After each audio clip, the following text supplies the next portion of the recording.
Astăzi vreau să vă vorbesc despre cum ne asigurăm sculele sau cum legăm sculele pentru lucrul la înălțime.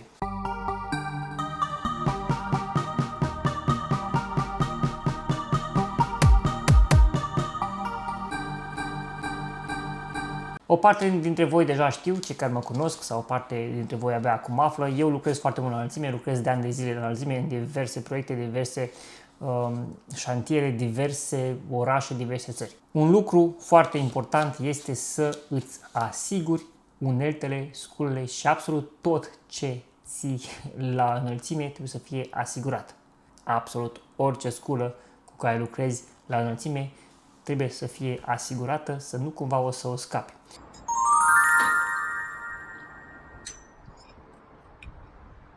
Unul la mână, pentru că este un pericol major pentru cineva care trece din întâmplare sub tine, pentru că nu are voie nimeni să stea sub tine când lucrezi, dar știți cum e. Uneori se mai încalcă barierele, alteori asta e situația. Așadar, pericol pentru cel care lucrează pe sub tine, dar și deranjul tău de a scăpa o sculă, poate într-un loc în care nu poți să o mai recuperezi, sau cu pierdere de timp, pentru că trebuie să cobori, să-ți o iei, să urci înapoi și să continui treaba. Dacă lucrezi, nu știu, pe o platformă petrolieră și îți scapi sculele în apă, nu lovești pe nimeni, că na, e apă. Dar le-ai pierdut și aia e. Mergi acasă, nu mai ai ce face azi. Așadar, tot ce facem la înălțime trebuie făcut cu scule asigurate. Știți cu toții că există deja curelușe pe care le puteți cumpăra în comerț de la multe modele, sunt și de la Knipex. Atunci când v-am prezentat acest foarfece minunat, v-am vorbit și despre chingile de la Knipex, cele care sunt perfecte pentru a lega aici o sculă, fie că sunt pentru încheietură, fie că sunt pentru centura de scule. Eu am aici un model, e deja folosit, vedeți că ăsta e retras din funcțiune pentru că are un defect. Ăsta e un model de la o companie din Danemarca. Ei vând astfel de curelușe, inclusiv cu aceste accesorii, aceste curelușe care se montează pe scule. Acest foarfece are deja bucla în care să putem să legăm un liniat. Și v-am arătat și acum câteva luni când am făcut unboxing. Se introduce pe aici, se face o buclă, un girt hitch în engleză, și pur și simplu se strânge unealta. Uite acolo, ai strâns-o, de acolo nu mai pleacă. Dacă vrei să fii sigur, închizi catarama asta și acum ai o sculă perfect legată. Folosești această mică carabină pentru a o asigura de centura ta, de ham, oriunde ai nevoie. Și atunci această sculă nu va mai dispărea. O pui înapoi în teacă, teaca e băgată așa pe centură și nu pleacă nicăieri. De aici poți lucra nestingerit pentru că ai destulă lungime și este elastică pentru a avea o lungime și mai mare de lucru. Aceeași chestie o putem face cu orice altă sculă care prezintă din fabrică o astfel de buclă pentru curelușă. De exemplu, foarte faine aceste șurubelnițe de la Baco, în care poți introduce la fel aceeași chestie, o curelușă prin aceste orificii. Faci exact aceeași mișcare, aceeași buclă și ai prins-o și atunci știi sigur că nu va pleca nicăieri. Da, este mai incomod cu șurubelnițele, că tot învârți și se învârte și se torsionează și această curelușă, dar e în siguranță, nu pleacă nicăieri. În caz că o scapi, nu cade de la înălțime. Așadar, siguranța e mai importantă decât confortul tău de a desface din nou asta atunci când o șurubezi. Asta e un mic deranj pe care îl suporți. Când scula ta nu are nicio gaură, niciun orificiu de prindere, poți folosi aceste curelușe. Cei care vând aceste curelușe vând și bandă specială, Self-Amalgamating Tape. Această bandă este făcută dintr-un material special care se sudează, devine un tot unitar, chimic. Deci facem banda. Uite așa. Această bandă se sudează cu sine însăși când intră în contact. De aceea are un strat separator ca nu cumva să se sudeze pe rolă. trebuie să acoperim 2/3, exact cum faci la ghidon la bicicletă. Trebuie să acoperi 2/3 atunci când înfășori. Și atunci, luăm curelușa noastră, o mulăm pe mâner, lăsăm această cataramă la exterior ca să avem acces la ea și vom începe de la bază, de la baza uneltei. Uite așa, cu banda noastră auto-amalgamizabilă și înfășurăm cu putere, puțin cam dificil cu această cataramă la capăt, cu această cusătură la capăt, dar nu imposibil. Și instrucțiunile spun să acopăr 2/3 din stratul anterior.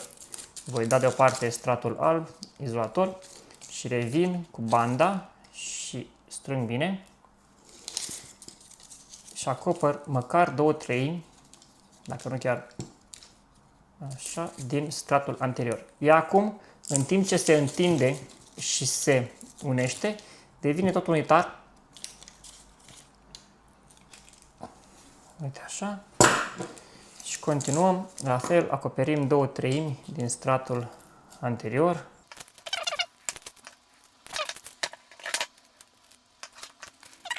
Îmi las liber capătul și catarama, nu vreau să trec peste cusătură, dar revin cu încă un strat de bandă peste, ca să fiu sigur că s-a lipit.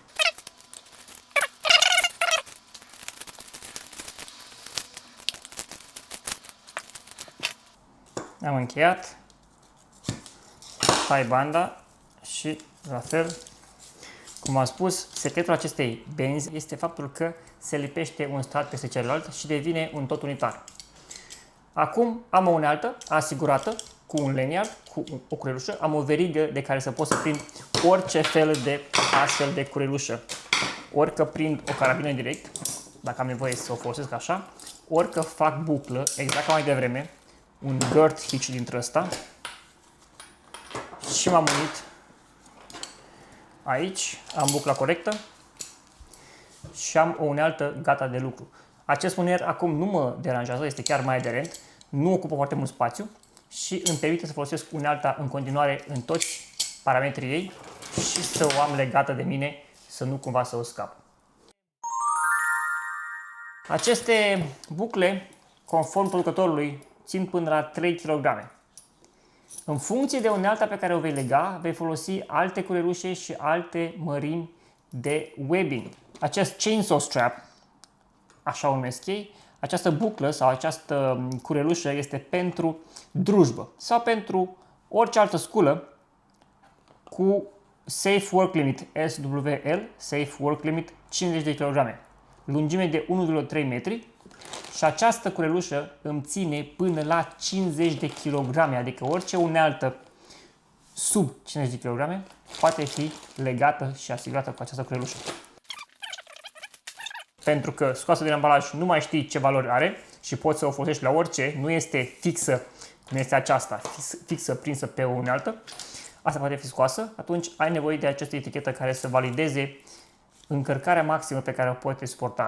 Într-o parte are o buclă răsucită, astfel încât să poți să faci un girth hitch direct pe o drujbă sau pe un mâner. Atunci când bag bucla asta prin cealaltă, îmi face o suprapunere exactă.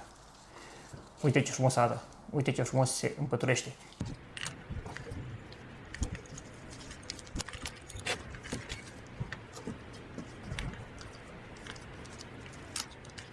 Și asta pentru că această buclă este una răsucită deja din fabrică, nu este una dreaptă cum e aceasta. Aceasta dreaptă se folosește pentru o carabină, de exemplu, și atunci am legat-o la ham. Dacă vreau să o țin din scurt, am această verigă în care pot să o prind și atunci pot să o țin din scurt pe ham, fără să o atârne la 1,5 sub mine. Sunt de foarte mare ajutor aceste inele pe buclă pentru că poți să ții unealta din scurt, mai ales dacă ai un cârlig pe ham sau o altă carabină în care să agăți. Și când ai nevoie de unealtă, ai scos-o de aici, o folosești, o întinzi cât ai nevoie și apoi revine înapoi în modul de parcare în inel. Foarte utile aceste curelușe, noi le folosim la ciocane, le folosim la orice sculă mai grea, rangă, orice ai nevoie să duci la înălțime și e mai greu decât ce poate să ducă o curelușă de genul acesta. 9 kg. Deci curelușa aduce 9 kg, acest webbing duce 3 kg. Unealta este mult sub 3 kg, așa că totul este în siguranță. Toate bune și frumoase cu aceste curelușe, ori pentru scule mai grele, ori pentru scule mai ușoare. Dar ce te faci dacă nu ai nimic la îndemână? Pentru o șurubență mică sau un sfic cum e acesta, poți folosi și un șnur, paracord, techline, cordelină, orice fel de șnur ai la îndemână, atâta timp cât ai încredere în el, că dacă e un șnur vechi și vai de mama lui, pentru o sculă mai grea, cum e acest sfic, e posibil să nu fie suficient, să cedeze. Așadar, aveți grijă ce folosiți. Intrăm în acest orificiu și avem mai multe opțiuni. Am posibilitatea ca această unealtă să o țin și să o atârn de aici. Mă interesează să am o buclă mai mare la nivelul uneltei, ca să pot să o agăț aproape de centură. Iar la capătul opus, bineînțeles, vom face un nod pe carabină. Ăsta e nodul pescăresc, l-am sugrumat pe carabină, acum de acolo nu mai pleacă. Mă duc la înălțime, leg asta de ham, am șurubența în funcție de ce anume vreau să lucrez. Când am terminat, o pun aici și stă frumos pe carabină, atârnă mai puțin decât dacă aș lăsa-o pe toată lungimea cordelinei. Ce mă fac în schimb dacă am o unealtă care nu are gaură? Mulțumim încă o dată colegilor noștri de la Hager pentru acest cadou. Am acest sfic și vreau să îl leg tot cu ață. Fac aici un nod pescăresc, astfel încât să sugrum mânerul, să strâng cât mai bine cordelina pe mâner. Și apoi vin cu bandă izolare, bandă PVC, toată lumea are bandă, și lipesc cu bandă acest șnur, dau peste nod și fac acolo o nebunie, astfel încât să fiu sigur că nu fuge nicăieri scula mea, da? Am dus frumos, am prins-o și am acum o unealtă asigurată, legată de ham printr-o carabină. Într-adevăr, mă incomodează puțin, poate, acest nod aici, depinde cum țin scula, dar e asigurată. Nu o voi pierde. Bineînțeles, aveți grijă, foarte mare grijă, ce fel de șnur folosiți, aveți grijă ce fel de sculă veți ancora. Dacă tot e pe masă, hai să vă vorbesc despre Knipex. Knipex Next Strip, având buclă aici, putem face orice alt fel de nod, doar să fim siguri că rezistă. Dacă vă amintiți, când am făcut unboxing la această sculă, jucăria asta roșie ieșea foarte ușor. Ei, pentru ca eu să fiu sigur că ține, am lipit-o, așa că acum pot să o folosesc ca punct de asigurare a acestei unelte când lucrez la înălțime. Bucla asta extinsă îmi dă voie să folosesc, să pun carabina și să leg scula mai aproape de ham, urmând să o scot, bineînțeles, atunci când am nevoie de ea și să lucrez fără să am temerea că o pot scăpa. Ok, avem această unealtă cu inel deja montat, avem sfoara noastră cu care vrem să legăm unealta, trecem prin buclă, în primul rând, și acum avem un capăt liber și un capăt fix.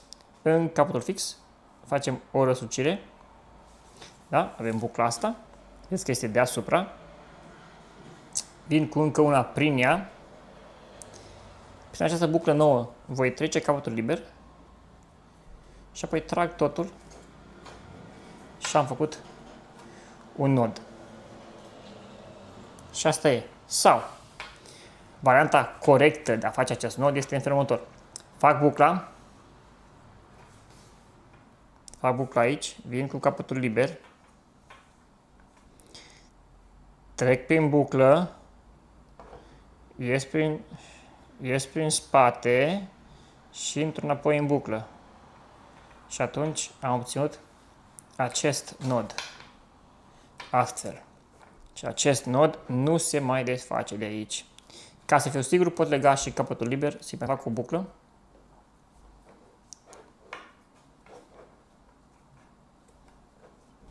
Și aia a fost tot.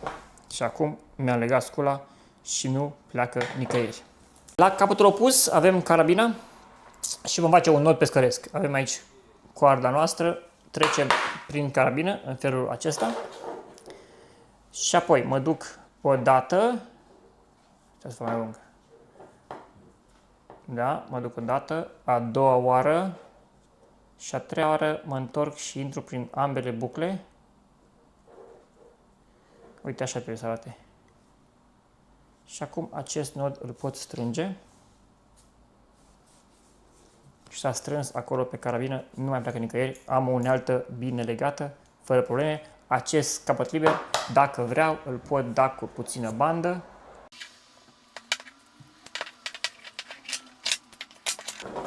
Și acum am o curelușă pe carabină.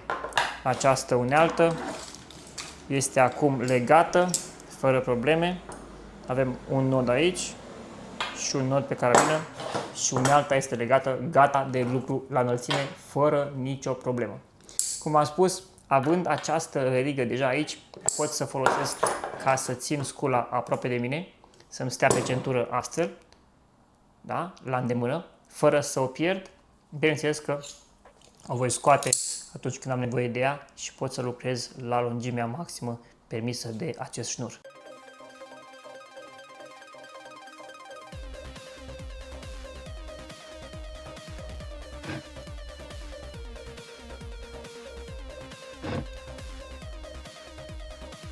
Așa se leagă sculele, așa sunt asigurate. Dacă nu vreți să aruncați bani pe bandă din asta specială sau pe curelușe dedicate, folosiți măcar o ață, un șnur, un paracord, o cordelină. Important este să vă asigurați sculele corespunzător cu greutatea lor.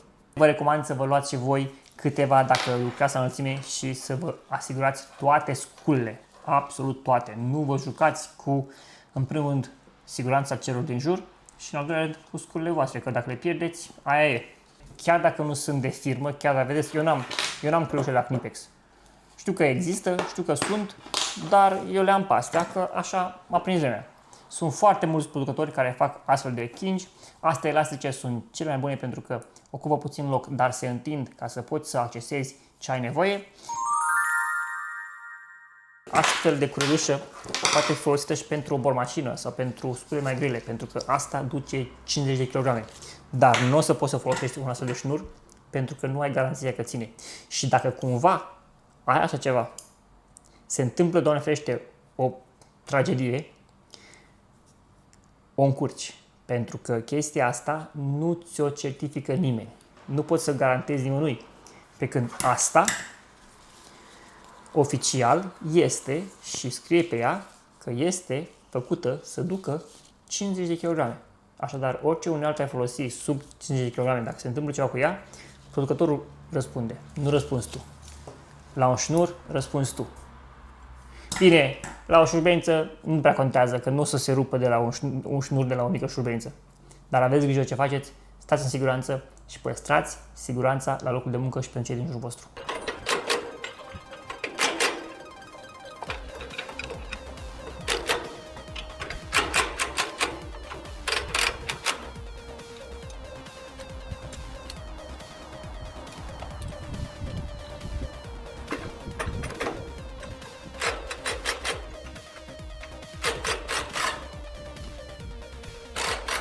Vă mulțumesc pentru atenție, dacă v-a plăcut, dacă ați învățat ceva nou, nu vă sfiți, dați un like, un subscribe, ajută foarte mult acolo la creșterea canalului, mă ajută pe mine să văd că merită să fac aceste videouri, că merită să pierd timpul și să lucrez în continuare la aceste materiale video.